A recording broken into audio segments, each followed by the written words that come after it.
my gosh, here we are again. We're back. Back for Big Sisters in STEM. Sorry. I'm trying to introduce, but I'm also never done this before. You're doing great. Thanks.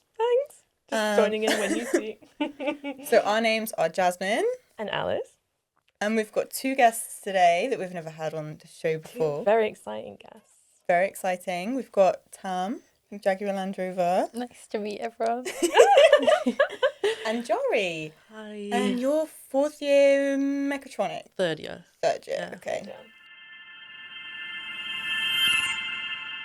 And how did you guys have met before? We were just talking. We were introducing you guys and you were like, sorry, we know each other. Yeah. How did that happen? So, I think Tam actually came into uni and she was doing this beautiful talk on AI and data science in cars. And I remember at the end sort of being there, lining up really nervously. Patiently. Yeah, that's a nice one. Patiently but nervously. And then there was a bit of a frenzy to get to Tam.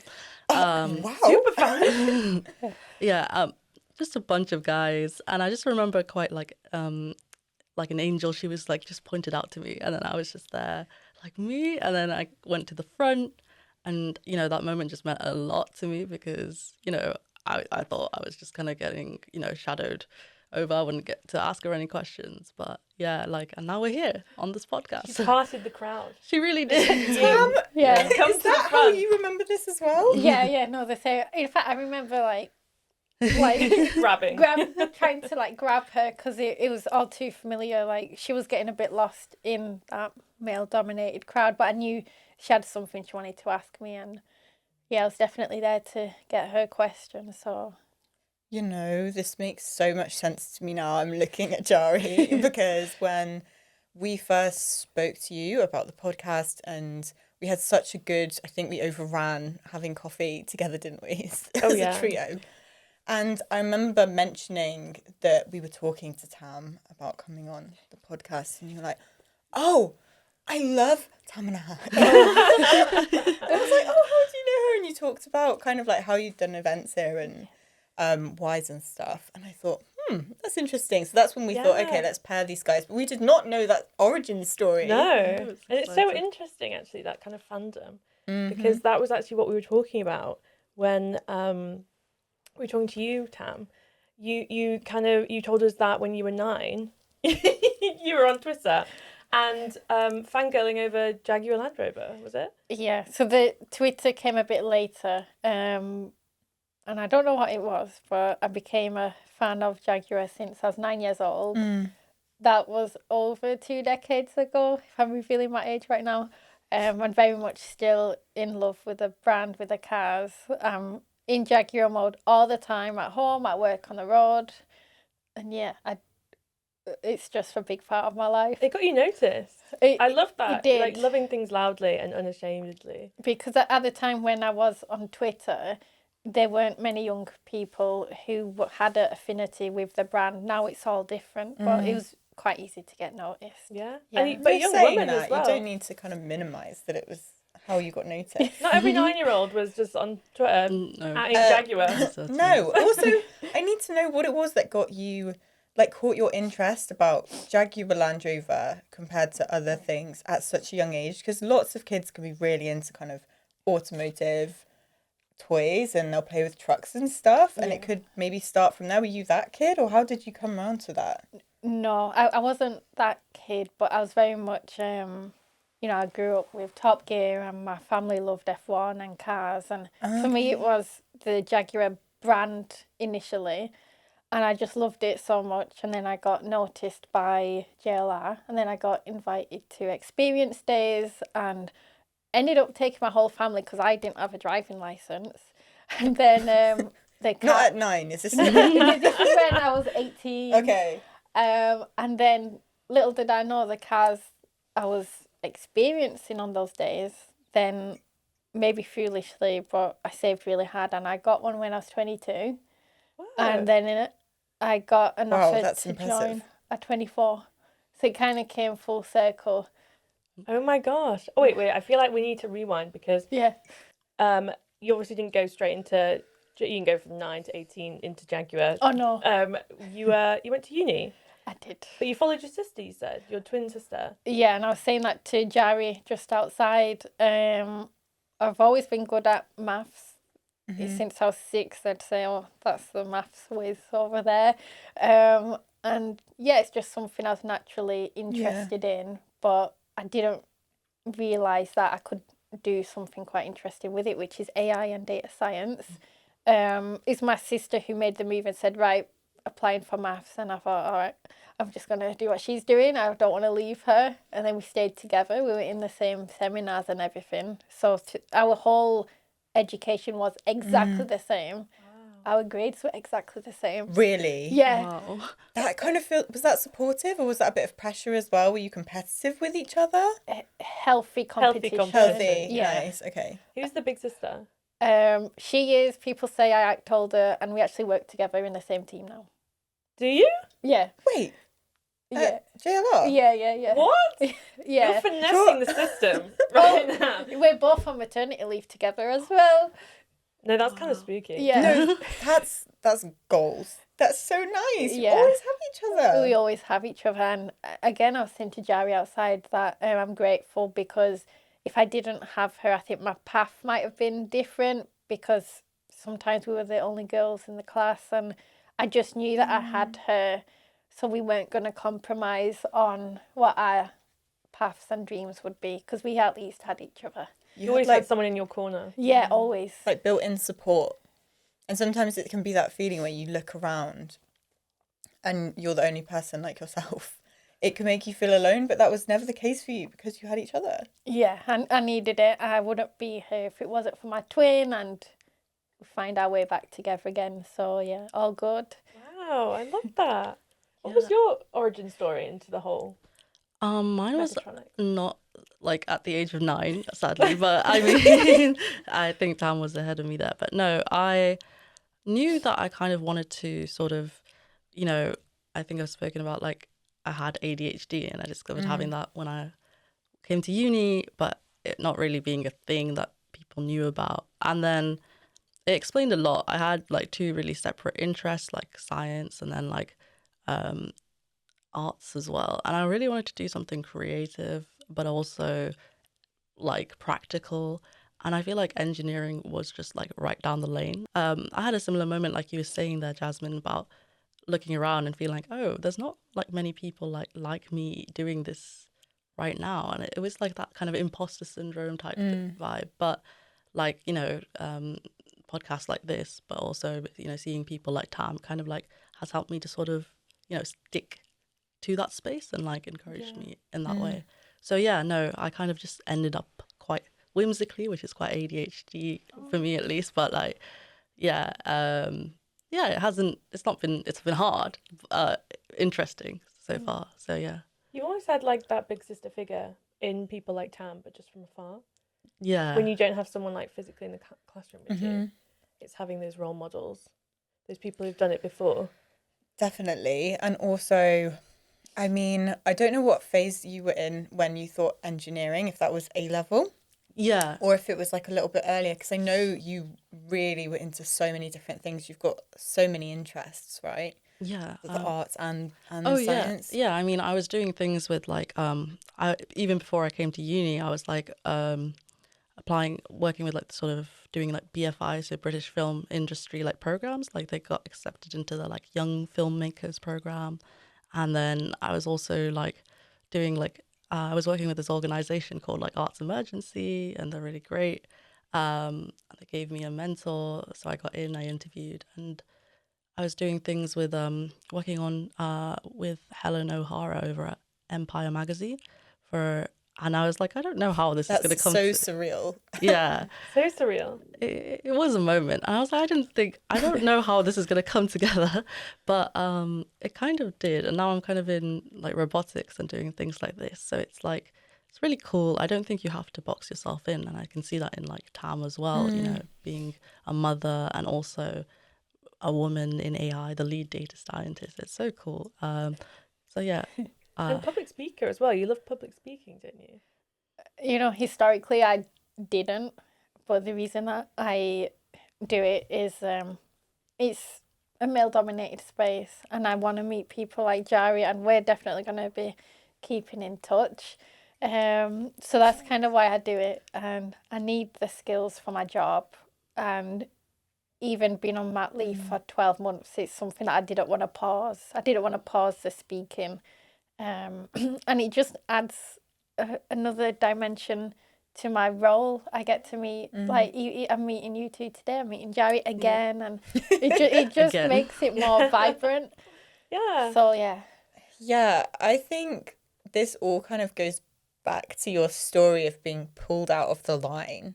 Oh, There is a Because- photo that proves that happened. There's a photo There is a of photo the moment. of Oh the my gosh. moment. Oh my god, we need that photo. it's on her LinkedIn. I didn't even know. Yeah. Oh my god. There's something so poetic about that. Yeah. There is. It's like being seen. You're silently there, but you're still seen. Yeah, and I didn't think I would be in that sense, because I really like thought like, okay, I'm just gonna have to go home, pack it in, but like, and now it ended up on your LinkedIn and we're here again. It's really yeah. But one of the things you said you wanted to talk about today, Alice, was that when we've talked to both of you guys, there's been this kind of theme of like actively deciding that you're not going to shrink yourself to be in these different spaces. And that moment really encapsulates that so well, because when we've talked before, and even just now, you were saying with public speaking, that was an active choice that you made. Yeah. It was, what was it, like 3 or 4 years ago, you said? I've been doing it for like over 5 years now. 5? Yeah.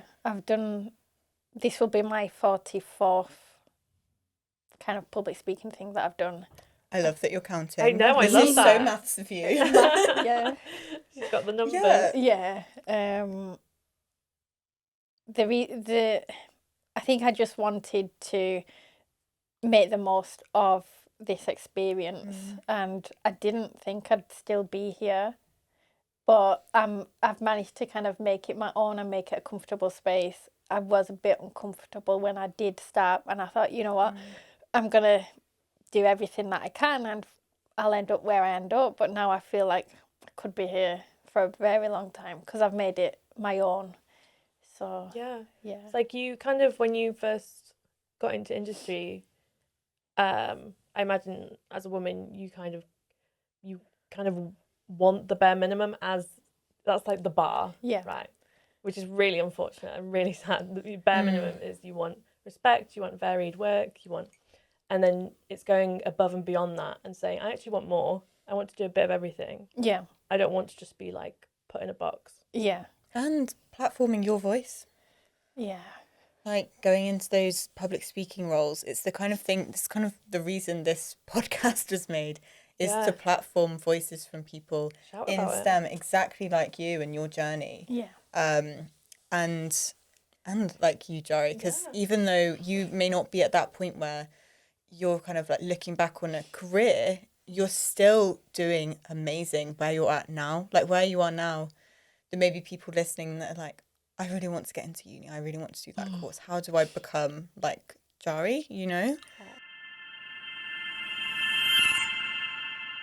Yeah, I mean, I think it is. I've been, I mean, ever since when I came to uni and I first discovered that I was neurodivergent as well, which explained a lot, explained why I was really enthusiastic about certain things, but also why I was struggling a little bit as well. And I think there was because it's a really academic course, or having come from that sort of background, there was this culture of like, not asking for help, independent learning, which is good, but like just not showing any sort of vulnerability. And I remember sort of being there and be like, guys, you know what, I'm finding this kind of hard, but I wasn't getting really, which I think I should be able to do, but it was more like, oh, you're finding this hard, how could you, rather than Right.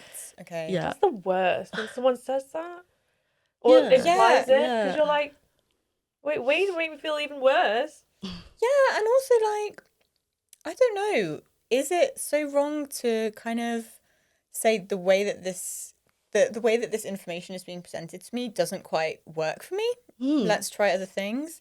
So again, important to voice those things so people know and can make adjustments, you know?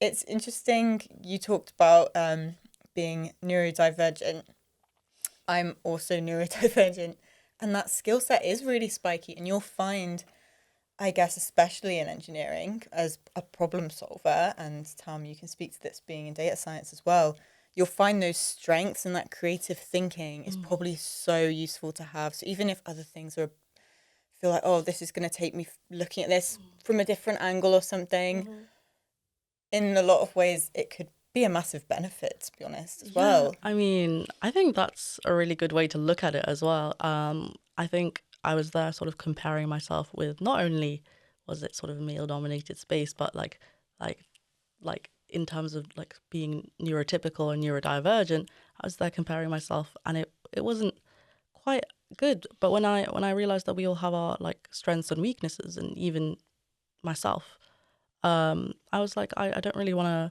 want to be open about this. My brain works differently. It just needs some more time. It's going to take a different way of doing it. And that's perfectly okay. And there's space for that. And, you know, I'd rather be open about that. And normalize that.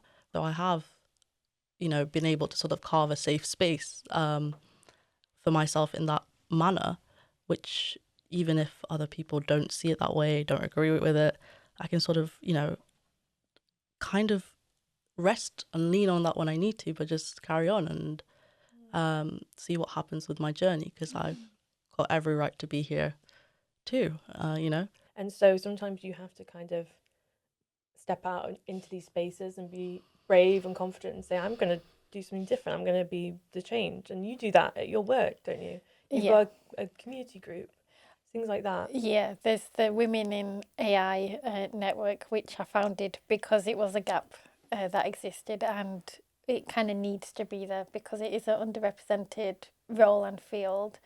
And I was just saying to Jari outside as well, to kind of just keep going with what she's doing now. She started early in terms of, you know, the public speaking and putting herself out there as well. And, you know, some of the challenges that she's saying that she's gone through might make her a better leader than someone who hasn't gone through those challenges as well. So yeah, It's great to hear, you know, like I hope so. Yeah, I mean, yeah, I think even if you looked at someone like Tammana, you were like always like good at math, but I can say that I just knew I wasn't like quite as fast as the others, or the way of learning, like you said, Jasmine, didn't really work for me. So I just thought that automatically meant I wasn't that good at it, or and I started to feel so true. Yeah, but then when I later realized with like I just had ADHD, I had a different way of looking at it. You know, ever since I've been adjusting it for that, I don't feel bad at maths anymore. I just feel like, oh, I was learning then. And I think that in general has really helped, because I'm learning even now. It's just I'm open about the fact that I also do have my struggles too. You're always carving out that safe space for yourself. Yeah. To take time away when love something's that. hard or you're struggling. Yeah. Because, like, you've got to back yourself first. You do. You have to provide almost a voice in your head, which is accepting and forgiving. And I was definitely guilty of, I think, like the first 20 years of my life, the voice in my head was really mean. It was always critiquing me. It was always kind of saying, you can't do this. And you have to kind of accept yourself. And for me, getting a diagnosis with dyslexia was also very affirming. For that, I started to be like, oh, okay, I'm just looking at this from a different way, you know?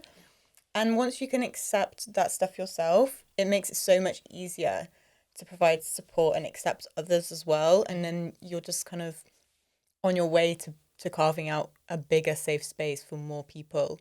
Exactly. Like, everything you do now is creating change.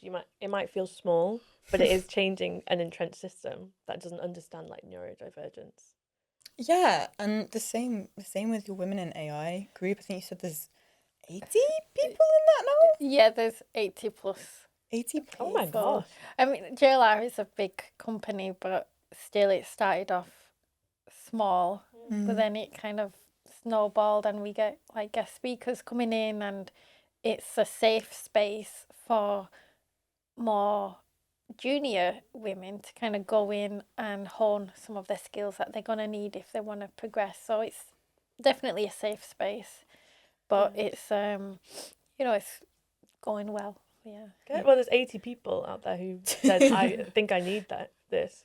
And I'm really glad you mentioned providing that space for more kind of junior staff as well, because I was really interested when we were talking. Do you remember when we all met the first time? You were talking a little bit about how you do notice a drop off in women kind of progressing through the seniority ranks, and then therefore providing that support and affirming those staff and making them feel kind of like valued is really important. Yeah. I think this is something I've been reading about, and it's true across, the engineering industry. So it's definitely an industry problem. And I guess what I can now show is that, hey, I've done it as a woman. My personal life has developed a lot, and I'm now a mom, and I'm definitely going back to work, and I've not actually fully stepped back from that.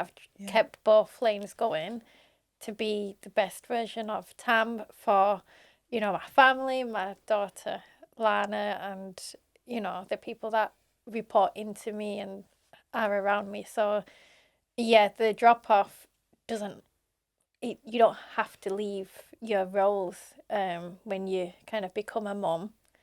You actually return better. There's skills I've got now that I didn't have before, and you know what, something to get my attention now is got to be, I've got to see the value, I've got to see the potential. So if I'm saying something to you or to senior management, it had to be worth it.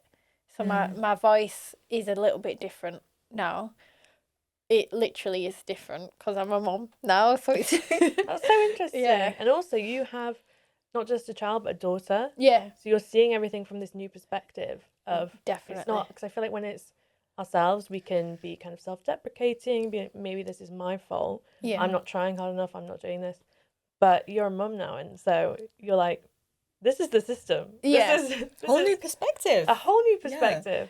Yeah, and my approach to being a mom and to motherhood, it's kind of reflective of, what I've seen growing up. I do want it to have the opportunities and more that I had. I would love if she did engineering or AI, but I think what's going to make her stand out is a combination with the creative side.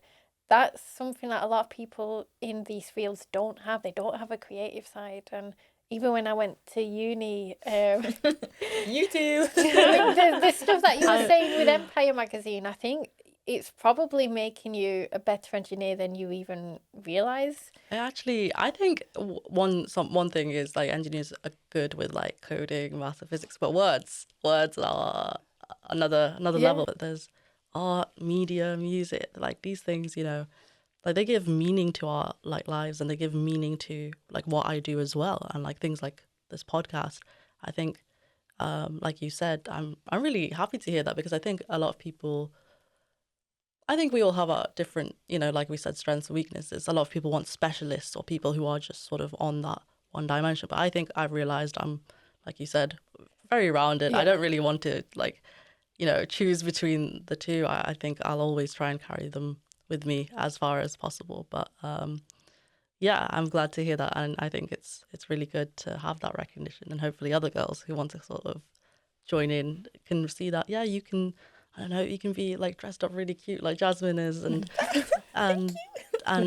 but also do engineering, and that's okay. You can do both. You don't have to, you don't have to choose between both. And like the more people that do that, the more diverse the space becomes, and the more, that you can make it your own and make it more of a safe space. So yeah. Yeah, we were talking about that. It's a bit off course, but we were talking about kind of, it's not only just being a woman in STEM, but it's being a woman and not being afraid to embrace your femininity. Yes. So it's things like, if you want to wear acrylic nails in the lab, I mean, I don't know if that's like a health violation or something, but like in theory, do it. I know exactly what you're saying though. It's kind of, to be a woman in a space, for example, you don't have to adhere to the shape which is already cut out for being in that space, which might be, let's say, a man in a suit. You don't have to look like that or take off your makeup and wear a suit just to be accepted. or maybe in the past you would have had to adhere to that, and we're trying to get to a point where people feel like they can be themselves. And I do think that applies for being a woman. It applies for whatever your gender identity is, or identity or background. Like, you shouldn't have to like change things to fit an existing culture that wasn't built for you, you know? So there's probably a lot that we could unpack that. I don't know how I don't know if we've got time. I didn't have time to unpack that. But it does remind me of, it's just being a woman in these spaces. It's just like, it's that additional challenge. You have to work twice as hard to be in this space and exist, not just exist, but exist how you want to. And we were talking about even like women's health, or just having personal circumstances like being pregnant, going maternity leave, or, you know, going on your self-discovery journey with the neurodivergence. I feel like there's a lack of space for that in STEM anyway, but then to be like a woman on top of that, because people can be really invalidating to women's health. I hear you. So it's just kind of like, it's just an extra barrier. You looked at me then. I said, I hear you. You were like, I know, it's like, it's sad that you're late. No, but you're right. But I do think carving out those spaces is a great thing that you can do with your own autonomy. Mm-hmm. But you guys will have hands-on experience. Like, we're kind of in the psychoms applying creativity to try and spread your voices and messages.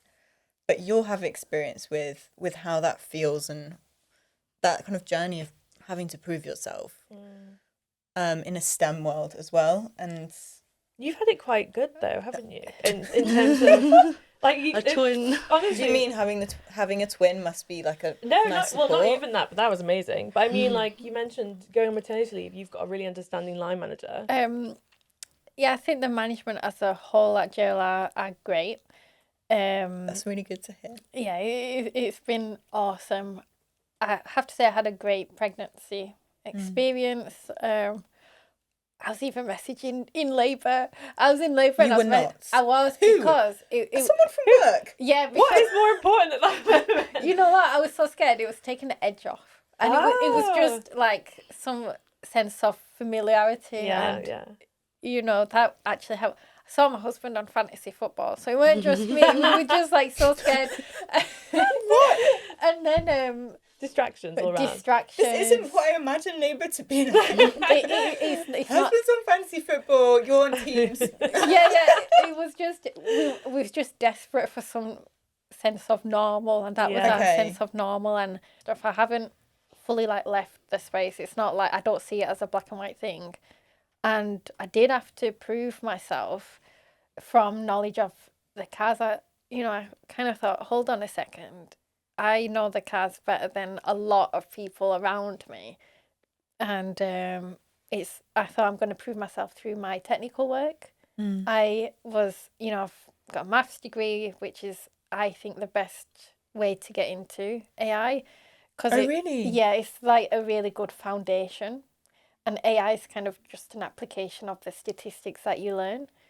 So I knew that I had that. I had relevant work experience. And when I joined a much bigger company in a kind of like a tech hub environment, really different, I had to kind of get a grip on myself and say, hold on, you know the product so well. You drive it every day, you love it, you care for it. It's like a self-talk, a pep talk. Yeah, you know this stuff. I had to give myself a pep talk. Yeah, sometimes you got to do that. Yeah, and develop like a personal brand and stuff like that. So it's nice that you were able to have that kind of space to do that. Whereas I feel like your journey was a little bit different. I think I had to be quite vocal and quite active in advocating for myself, even at school, where, I mean, now neurodivergence is gaining a little more awareness, but at that point, I didn't even know I was neurodivergent, first of all, but it was linked to other things, and I had to advocate for myself to, be able to get my education, sort of stay in those spaces, and I think it has been challenging at times. I have, had to, because of how it's perceived, sort of been like, oh, maybe you can't handle this and this at the same time, or, you're not focused on one thing, which is, for me, my ADHD gives me gives me the opportunity to enjoy like multiple interests. So I just describe myself as multi-passionate. But yeah, so ever since like the age of 14, I was there, and I remember sort of sitting there, explaining myself to people, teachers, even in like a big like meeting room full of like senior staff, and being like, oh, I can do this though. I just need some support to get through. I need to, and even with my parents, I think now we're all learning together. I think when you have something like this, you all learn as a family, and especially in sort of South. I don't think it's unique to it, but in the South Asian community, things like this, there's not much awareness of it. So we all had to learn together. But I think at the beginning, it had to have me, stand up for myself and be like, no, guys, it's a legitimate thing. It's a legitimate, and it's changed the way I sort of look at life. It's just a formative time, and you almost, I imagine, I want to go back to your past self and give her a hug, because that sounds so challenging at that time. It's a lot to put on It's a yourself, lot. and you're saying like it was on me to stand up and advocate for myself. That is a lot of pressure to put on yourself at such a young age, and I completely get what you're saying. But I think just talking about that with your family must have felt like a bit of a weight when they were just kind of like, it sounds like they were like, we want to learn about this too and help support you. And hopefully that's It's that communication. less honestly. scary once, as soon as they were kind of like, oh yeah, we need to figure this out with you. Was that like a nice moment? Yeah, I think in the beginning I was like, because I used to have migraines, so I was in and out of hospital, and then like kind of We haven't even talked about your migraines. This was the start of your ADHD diagnosis. Yeah, so I basically I used to have quite bad migraines, and I recently found out they're linked to like ADHD, and sort of that learning environment at school, triggered, a lot of, because maybe it wasn't meeting my needs in the way that it was supposed to. It triggered like quite a bit of, stress, quite a lot of things at that time. But I was really young. I was like 13 or 14, so I didn't understand it quite. But I was in and out of hospital, but I just knew that there was something going on, and no one could like sort of convince me otherwise. So I think it was, like you said, a very heavy thing to deal with, but it did develop my character. Had to learn how to work with that, rather than sort of be like, oh, I don't know why I'm like this. Why do I have so many interests? I need to just stick to one thing. It sounds like you were backing yourself from a really early age. And that is a great skill. I will say it's quite inspirational to hear, to be honest, because it could be so easy just to think, oh, clearly I'm not doing something right, rather than, why is everybody saying this to me? They've just not figured me out, which is what the truth is. They hadn't figured you out. It's not a you problem. It's not a you problem, and it's inspirational how you kind of talk about kind of just being in your own corner. Yeah, I love that. And honestly, I feel like we could talk about this all day. I don't know where the time goes, but we're getting signals to wrap it up. The time is gone. Tam's going to get a parking ticket right on the Jag. Oh dear.